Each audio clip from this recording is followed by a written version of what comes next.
Hello friends, எல்லோருக்கும் வணக்கம். Welcome to young investor channel. Actually market updates பார்த்தீங்கன்னா கண்டினியூஸாக டிஸ்கஸ் பண்ணிட்டு இருக்கிறோம்.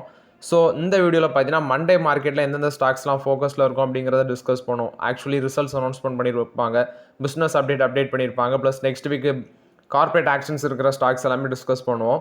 ஸோ இதில் ஃபஸ்ட்டு பார்க்கும்போது பஞ்சாப் நேஷனல் பேங்க் இவங்களோட பிஸ்னஸ் அப்டேட் வந்துருந்துச்சு. Q4 business update. இதில் குளோபல் பிஸ்னஸ் 10.8% வளர்ந்துருக்கு, அட்வான்சஸ் 13% வளர்ந்துருக்கு, டெபாசிட் 9.3% வளர்ந்துருக்கு, டொமஸ்டிக் பிஸ்னஸ் 10.4% வளர்ந்துருக்கு, காசா ரேஷியோ 73.7% இருக்குது. ஓரளவு இவங்களோட பிஸ்னஸ் அப்டேட் நல்லா இருக்குது.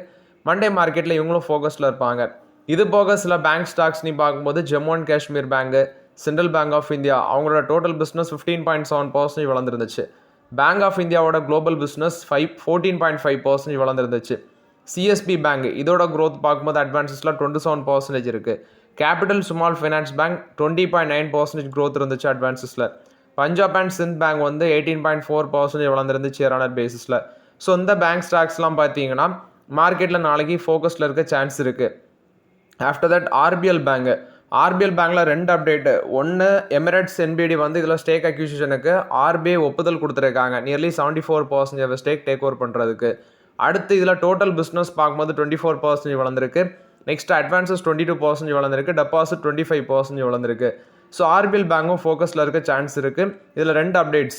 Next sail. இதில் என்ன ஒரு அப்டேட்னா லீடர்ஷிப் சேஞ்ச் வருது. அமரேந்து பிரகாஷ் வந்து ரிசைன் பண்ணுறாங்க சேர்மன் அண்ட் எம்டி அந்த பொசிஷன்லேருந்து. கிருஷ்ணகுமார் சிங் வந்து பார்த்தீங்கன்னா நியூ சேர்மன் அண்ட் எம்டி ஆட்டு 3 month டென்யூருக்கு அப்பாயின்ட் பண்ணியிருக்காங்க. ஸோ செயிலும் மண்டே மார்க்கெட்டில் ஃபோக்கஸில் இருக்கும். Next Tata motor personal vehicle JLR segment wholesales பார்க்கும்போது 14.5% விழுந்திருக்கு.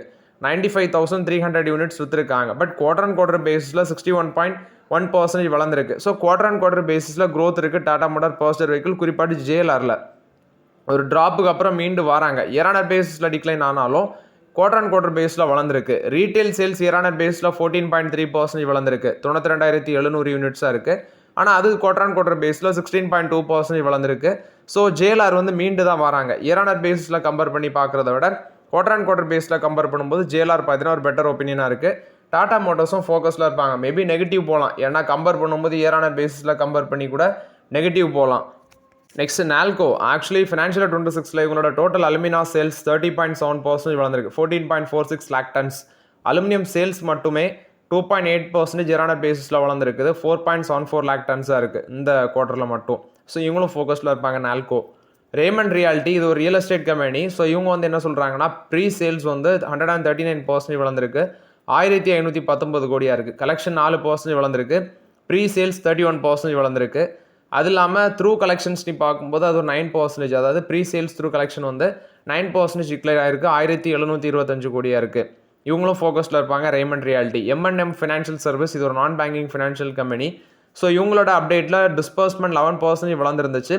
ஃபினான்ஷியல் 26 ஃபுல் இயர் டிஸ்பர்ஸ்மெண்ட் 6% வளர்ந்துருக்கு. ஸோ இவங்களும் ஃபோக்கஸில் இருப்பாங்க M&M financial service.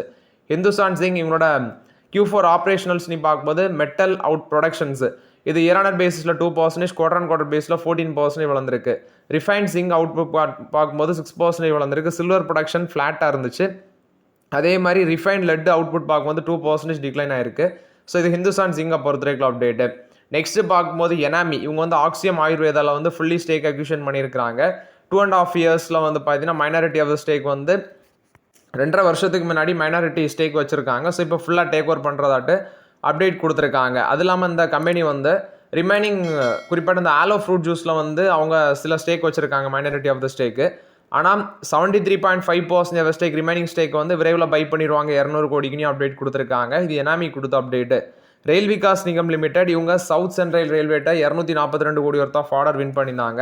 So Monday மார்க்கெட்டில் இவங்களும் ஃபோக்கஸில் இருப்பாங்க. கோதாவரி பவர் அண்ட் இஸ்பெட் இந்த கம்பெனிக்கு ஒரு சத்தீஸ்கர் என்விரான்மெண்ட் கன்சர்வேஷன் போர்ட்டு வந்து ஒரு 6.91 மெகாவாட் கெப்பாசிட்டி பவர் பிளான்ட் அதை ஆப்ரேட் பண்ணுறதுக்குள்ள ஆர்டர் கிடச்சிருக்குது. ஸோ இவங்களும் ஃபோக்கஸில் இருப்பாங்க. ஹிந்துஸ்தான் காப்பர் இவங்களோட ஃபினான்ஷியல் 26 க்ரோத்னு பார்க்கும்போது எம்ஐசி ப்ரொடக்ஷன் 9% வளர்ந்துருக்கு, 24,421 tons. டோட்டல் ஓர் ப்ரொடக்ஷன் 6% வளர்ந்துருக்கு, 3.6 million tons. ஸோ ஹிந்துஸ்தான் காப்பரும் ஃபோக்கஸில் இருக்கும். ஜிஆர் இன்ஃப்ரா இவங்களோட அப்டேட்னு பார்க்கும்போது வெஸ்ட் சென்ட்ரல் ரயில்வேட்டு வந்து 1898 கோடி ஒர்த் ஆஃப் ஆர்டர் கிடச்சிருக்குது இபிசி கான்ட்ராக்டு.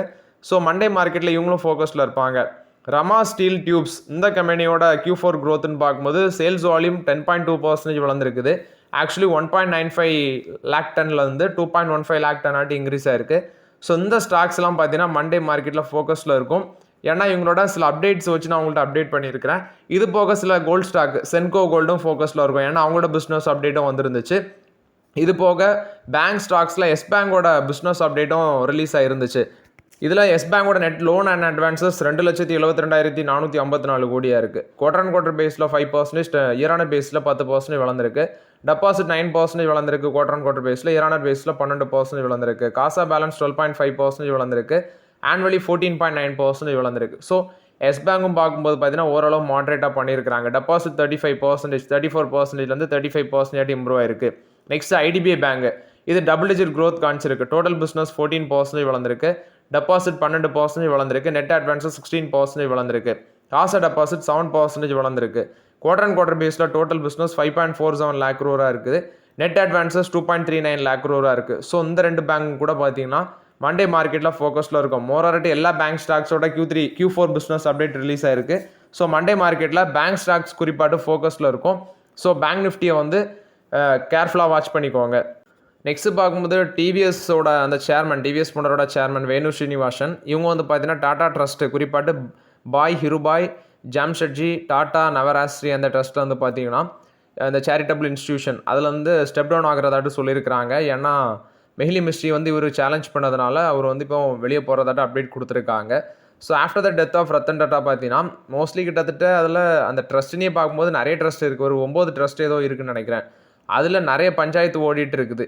ஸோ ஆனால் இவங்க ஹோம் மினிஸ்டரே தலையிட்டாங்க இந்த பிரச்சனையில். டாடா குழுமத்தில் இருந்த சில பிரச்சனைகளை ஹோம் மினிஸ்டரே தலையிட்டாங்க. ஏன்னா இந்த டாடா குரூப்புங்கிறது இந்தியாவில் one of the business industry, பெரிய பிஸ்னஸ் இண்டஸ்ட்ரி. இது கொலாப்ஸ் ஆச்சுன்னா இந்தியாவோட எக்கனாமியை பாதிக்க வாய்ப்புகள் இருக்குது. ஸோ அந்த பேசிஸில் வந்து பார்த்தீங்கன்னா அவங்களே தலையிட்டாங்க.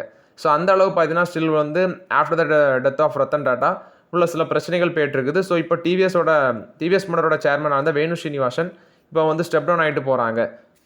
நெக்ஸ்ட்டு ஃபாரின் போர்ட்ஃபோலியோ இன்வெஸ்டர்ஸ் கிட்டத்தட்ட 19,837 கோடி வெறும் 2 நாளில் வந்து பார்த்தீங்கன்னா எக்ஸிட் பண்ணியிருக்கிறாங்க. வெறும் 2 நாளில் first 2 days of April trading செஷனில் 19,837 கோடி வெளியே எடுத்திருக்காங்க. ஸோ இது வந்து ஆக்சுவலி இந்த மொத்தத்தில் அதாவது மார்ச்சில் மட்டும் வித்ரா பண்ணுறதே 1.17 லேக் க்ரோராக மார்ச்சில் மட்டும். டோட்டல் அவுட்ஃப்ளோ 2026 1.5 லேக் க்ரோராக இருக்குது. எஃபிஐயோட அவுட்ஃப்ளோ பார்த்தீங்கன்னா மார்க்கெட்டில் கண்டினியூஸாக போய்ட்டுருக்குது. எனக்கு தெரிஞ்சு நாளைக்கும் போகும்னு தான் நினைக்கிறேன். ஸோ என்ன நடக்குது அப்படின்னு சொல்லி பார்க்கலாம். மார்க்கெட் வந்து கண்டினியூஸாக நெகட்டிவில் தான் போகுது. ஸோ யாருமே பெருசாக பேனிக் ஆகி நெகட்டிவில் செல்லிங் பண்ணிடாதீங்க மார்க்கெட்டில். ஸோ இது மாதிரி சிச்சுவேஷன்லாம் கடந்து தான் பார்த்தீங்கன்னா மார்க்கெட் வரும். நெக்ஸ்ட்டு பார்க்கும்போது இந்த மார்க்கெட் வந்து எப்படிலாம் கிராஷ் ஆயிருக்கு அப்படின்னு சொல்லி பார்க்கும்போது first 100 years of war experience wish stock market. World war second 1939 start ஆச்சு. ஸோ அதோட மார்க்கெட் ஃபால் பார்க்கும்போது 25%. அதுலேருந்து ரிகவரி ஆகிறதுக்கு 2 வருஷம் எடுத்திருக்கு. கொரியன் வாரில் 1950 12% விழுந்திருக்கு. அதுலேருந்து ரிகவரி டைம் 4 months. வியட்நாம் வார் எஸ்கலேஷன் 1965 மார்க்கெட் 10% வளர்ந்துருக்கு. Recovery time 3 months. அடுத்தது கிப்யூர் வார்னு சொல்கிறாங்க 1973 மார்க்கெட் 17% வளர்ந்துருக்கு. Recovery time 8 months. ஈராக் வார் 1980 மார்க்கெட் 14% வளர்ந்துருக்கு. 6 months ஆயிருக்கு ரிகவரி டைம். கல்ஃப் வார் 1990 மார்க்கெட் 18% வளர்ந்துருக்கு. Recovery time 4 months. கார்கில் வார் 1999 மார்க்கெட் ஃபால் 12%. ரிகவரி டைம் பார்க்கும்போது 2 months. 9/11 டெரர் அட்டாக் 2001 அதில் 16% விழுந்திருக்கு. 3 மாதம் ஆயிருக்கு மார்க்கெட் ரிகவரி ஆகிறதுக்கு. ஈராக் வார் 2003 மார்க்கெட் 9% விழுந்திருக்கு. Recovery time 2 months. Global financial crisis 2008 market fall 60%. Recovery time 18 months. Covid pandemic 2020 அதில் வந்து கிட்டத்தட்ட 35%லேருந்து 40% அவுட்டு.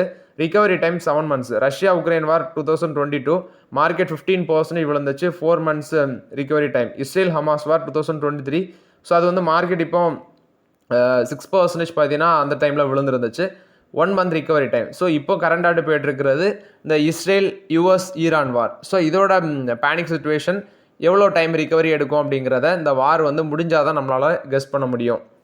நெக்ஸ்ட் பார்க்கும்போது சில stocks dividend bonus stock split announcement பண்ணுற ஸ்டாக்ஸ், அதாவது நெக்ஸ்ட் வீக் கார்பரேட் ஆக்ஷன்ஸ் வர ஸ்டாக்ஸ். இதில் சாங்கி இண்டஸ்ட்ரீஸ் இவங்க அமால்கேஷன் April 6 பார்த்தீங்கன்னா record date. Unifinz Capital India Limited இவங்க வந்து இன்ட்ரீம் டிவிடெண்ட் 50 காசு.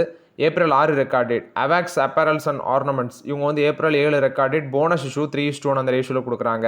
கிராவிட்டா India Limited rights issue actually April 8 வந்து ரெக்கார்ட் டேட். வருண் பிவரேஜஸ் 50 காசு dividend April 8 record date. April 10 அது பேமெண்ட் ஆகும்.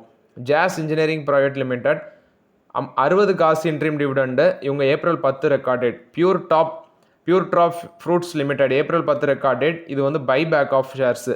RM trip and sprinkler system 5:7 அந்த ரேஷியோவில் போனஸ் கொடுக்குறாங்க. ஏப்ரல் 10 பார்த்தீங்கன்னா ரெக்கார்ட் டேட்டு. ஸோ இந்த ஸ்டாக்ஸ் எல்லாமே நெக்ஸ்ட் வீக் வந்து கார்பரேட் ஆக்ஷன்ஸ் இருக்குது. ப்ளீஸ் அதை வந்து செக் பண்ணிக்கோங்க. ஸோ ஓகே ஃப்ரெண்ட்ஸ், ஆக்சுவலி இந்த வீடியோவில் சில இம்பார்ட்டன்ட் அப்டேட்ஸ் எல்லாமே டிஸ்கஸ் பண்ணோம். அந்த வீடியோ உங்களுக்கு பயனுள்ளதாக இருந்துச்சுன்னா லைக் பண்ணுங்கள், சப்ஸ்கிரைப் பண்ணுங்கள், கமெண்ட் பண்ணுங்கள். Okay friends, thank you.